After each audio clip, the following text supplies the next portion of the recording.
পুরন্দরপুর উচ্চ বিদ্যালয়ে 2017 সালে তৎকালীন শাসক দল আমাদের এই জায়গাটি জোর করে দখল করে নেয়।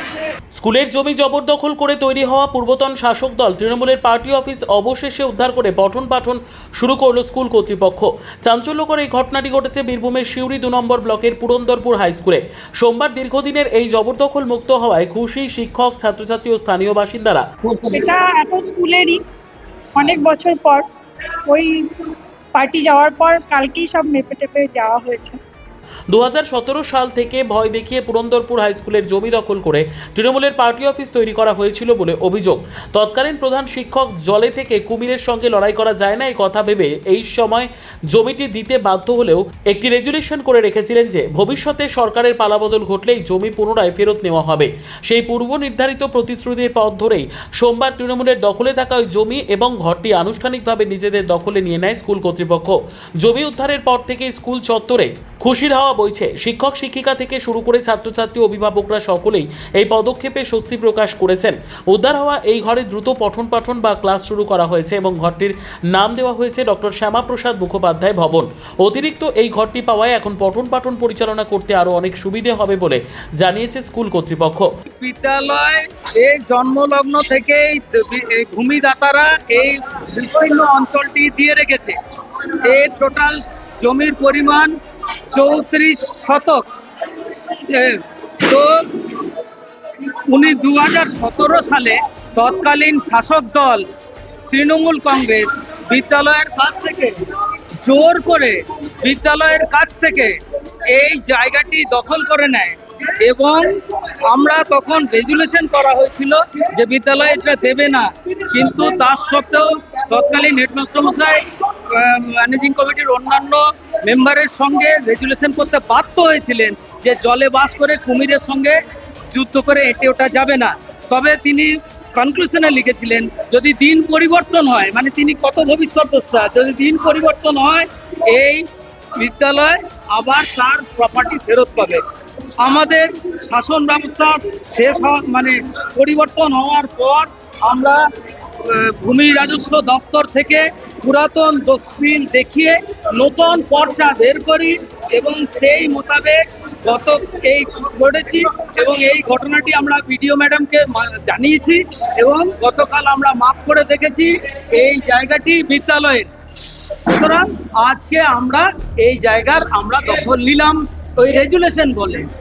স্কুলের সম্পত্তি স্কুল ফেরত দেবে। তখন কি লেখা হয়েছিল যে জলে থেকে? একদম একদম আমি দেখিয়ে দিচ্ছি রেজুলেশন বুকে লেখা আছে জলে বাস করে কুমিরের সঙ্গে বিবাদ করা সম্ভব নয় এবং সেই জন্য আপাতত এইটাকে আমরা আমাদের দাবি থেকে সরে আসতে বাধ্য হচ্ছি এবং তার কনক্লুশনে লেখা ছিল যদি কোনোদিন শাসন ব্যবস্থার পরিবর্তন হয় তাহলে বিদ্যালয় তার পুরনো জায়গা অধিগ্রহণ করে নেবে। নাম দিচ্ছে ভবনটি ডক্টর শ্যামাপ্রসাদ মুখোপাধ্যায় ভবন। আজ থেকে ক্লাস শুরু, একদম এই পরিষ্কার পরিচ্ছন্ন হয়ে গেলেই আজ থেকেই ক্লাস শুরু হবে।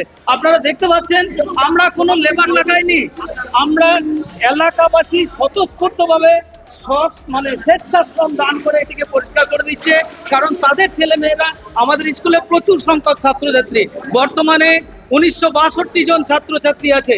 তো আমাদের ভবনের সংকুলন হয় না, এটা পেলে আমাদের অনেক সুবিধা হবে, আমরা রেগুলার ক্লাস করাবো।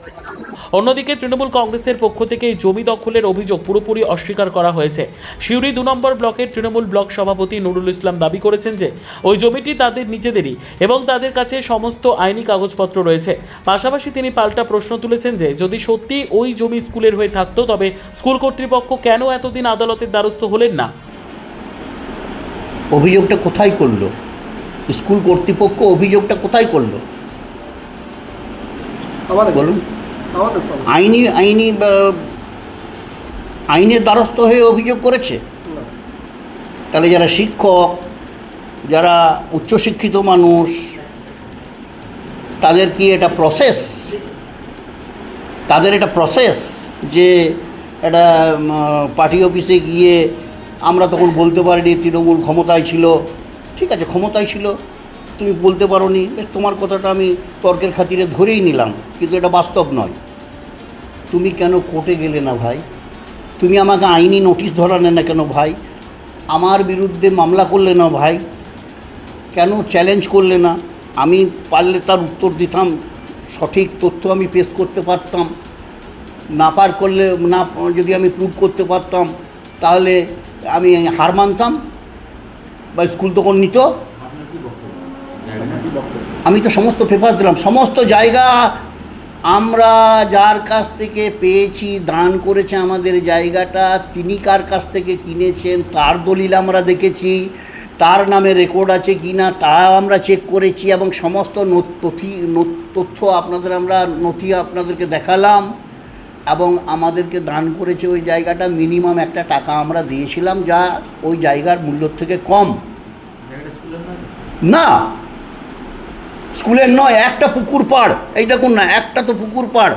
এখানে টোটালের পরিমাণ হচ্ছে 36 শতক, টোটাল পুকুরটা। ওরা বলছে যে এই যে সময় স্কুলের কাছ থেকে নেওয়া হয়েছিল, সেখানে যে রেজুলেশন বুক, সেখানে বলা হয়েছে যে জলে থেকে কুমিরের সাথে লড়াই করা গেল না, তাই দিয়ে দিতে হবে। রেজুলেশন বুকে নাকি তখন লেখা হয়েছিল। এগুলো খুব বাজে কথা, এরকম বাজে কথা বলে লাভ নাই। তথ্য দিয়ে কথা বলতে হবে, এটা তো ফৌজদারি মামলা নয়, এটা সিভিল ম্যাটার, জায়গা জমির ব্যাপার। তো তথ্য প্রমাণ করে কোর্টে আমাকে বলতে হবে, আমি জায়গাটা অন্যায় প্রমাণ করিয়ে দিতে হবে যে জায়গাটা অন্যায়ভাবে দখল করে বিল্ডিং বানিয়েছি। শিক্ষিত মানুষ কি বলবে? আমার এত কথা বলার দরকার নেই, ওটা ওনার কথা। কিন্তু যারা উচ্চশিক্ষিত মানুষ তারা কি প্রমাণ করবে? আমাকে কোর্টে চিঠি ধরাবে, আমি যদি ইলিগ্যাল কিছু করে থাকি আমার বিরুদ্ধে আইনি ব্যবস্থা নেবে। আমি প্রমাণ করতে পারলে আমি ঠিক আছি, আজ যদি আমি প্রমাণ করতে না পারি, আইন আমার বিরুদ্ধে যা ব্যবস্থা নেবে আমি মেনে নিতে বাধ্য। তৃণমূল কংগ্রেস, শিউড়ি 2 নম্বর ব্লক তৃণমূল কংগ্রেসের পার্টি অফিস। নিশ্চয়ই। তাহলে আপনি কোনো আইনি লড়াইয়ে যাবেন ওই পার্টি অফিস পুনরুদ্ধারের? আমি একটা কথা বলি, আইনি লড়াই তো নিশ্চয়ই যাব, কিন্তু এভাবে যারা করেছে, যারা শিক্ষিত মানুষ, টিচার স্কুলের, তারা করে কি করে? আমি তো এখন বলছি যে বিজেপির ক্ষমতার অপব্যবহার ছাড়া আর কি হতে পারে বলুন? না, আপনি কি আইনি চিঠি ধরাবেন? নিশ্চয়ই ধরাবো, কি করবেন? নিশ্চয়ই ধরাবো। অন্যদিকে বিজেপির বীরভূম সাংগঠনিক জেলার জেলা সভাপতি উদয় শঙ্কর ব্যানার্জি জানিয়েছেন, এরকম অনেক জায়গা আছে। এরকম বীরভূম জেলায় বহু অনৈতিক হাস জায়গায় তৃণমূল কংগ্রেস পার্টি অফিস করে দখল করে রেখেছিল। আজকে পুরন্দরপুর হাই স্কুলের যে পাশে যে পুরন্দরপুর নুরুল ইসলামের যে পার্টি অফিস ছিল, সেই পার্টি অফিসটা অনৈতিক জায়গায় এবং অনৈতিকভাবে গড়ে তুলেছিল গায়ের জোরে। তো এই পার্টি অফিসটা স্কুল কর্তৃপক্ষ নিজেদের দখলে নিয়েছে, সাধুবাদ জানাই। এবং ওই পার্টি অফিস থেকে আজ থেকে ওইখানে ক্লাসও শুরু হয়েছে।